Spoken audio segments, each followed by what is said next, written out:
আজকে দেখুন খুব সহজেই কিভাবে ChatGPT থেকে আমি মাইক্রোসফট ওয়ার্ডের জন্য ডকুমেন্ট ফাইল নিয়ে নিতে পারছি। যেকোনো একটি ফটো থেকে আমি আগে give me all info in text মানে টেক্সটে ইনফরমেশন পাওয়ার জন্য দিয়েছিলাম। সবকিছু আমাকে এভাবে লিখে দিয়েছিল। তো আমি কপি করে আবার পেস্ট করতে যাব এরকম ঝামেলা থেকে যদি আমি আরো সহজে এমএস ওয়ার্ড বানাতে চাই, এমএস ওয়ার্ডের একটি ফাইল বানাতে চাই, তখন একই জিনিসকে আমি আবারও প্রম্পট দিয়ে লিখলাম, make me a MS docs file, মানে এমএস ডকুমেন্ট ফাইল চাচ্ছি আমি।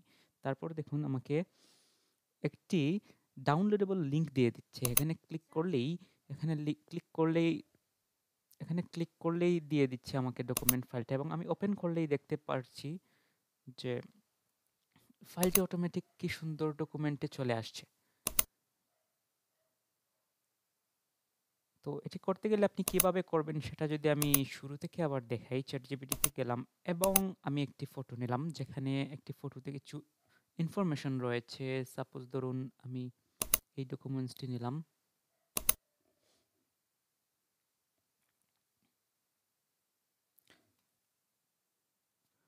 আমি প্রম্পট দিলাম give me all info from this photo. তারপর ইনফরমেশনটা দিল, ইনফরমেশনটা দেওয়ার পর আমি ধরুন এই কন্টেন্টটি বা টোটাল কন্টেন্টটি চাচ্ছি এমএসএ ডকুমেন্ট হিসেবে যাতে তৈরি করে দেয় সেরকম একটি ফাইল। তো make this in make this make make this info into MS docs MS MS document file.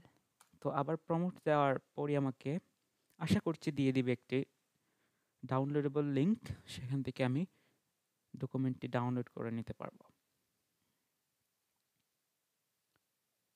এই যে দেখুন, your MS Word file has been created, you can download it using the link below। এখানে click করলেই download হয়ে যাবে এবং এখানে click করে আমি চেক করতে পারবো।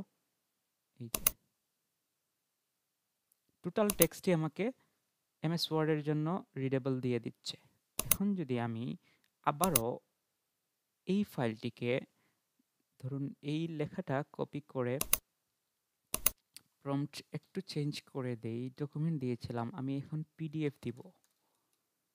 পিডিএফ দেখি তো আমাকে পিডিএফ দিচ্ছে কিনা।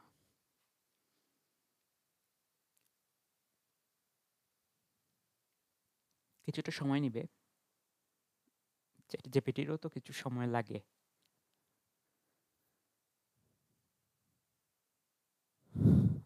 পিডিএফটাও ডাউনলোডেবল লিঙ্ক দিয়ে দিচ্ছে, দেখি তো ডাউনলোড করে। মানে এখন কতটা ফাস্ট হয়েছে, চ্যাটজিপিটিও ডাইরেক্ট পিডিএফ ফাইল দিয়ে দিচ্ছে। সুবহানাল্লাহ।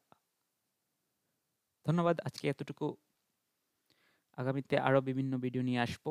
ততক্ষণ পর্যন্ত সুস্থ থাকুন, নিরাপদ থাকুন। আসসালামু আলাইকুম।